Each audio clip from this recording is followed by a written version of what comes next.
আসসালামু আলাইকুম। আজকে আমরা দেখব কিভাবে ইমেজ ট্যাগ করতে পারি।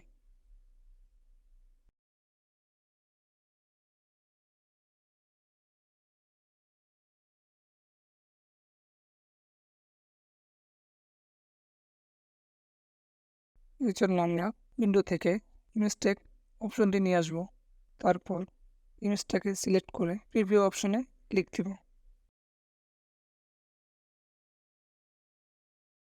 তারপর আমরা এখান থেকে নয়েজ, কন্ট্রাস্ট, পাথ এগুলো একটু এদিক সেদিক করে ঠিক করে নিয়ে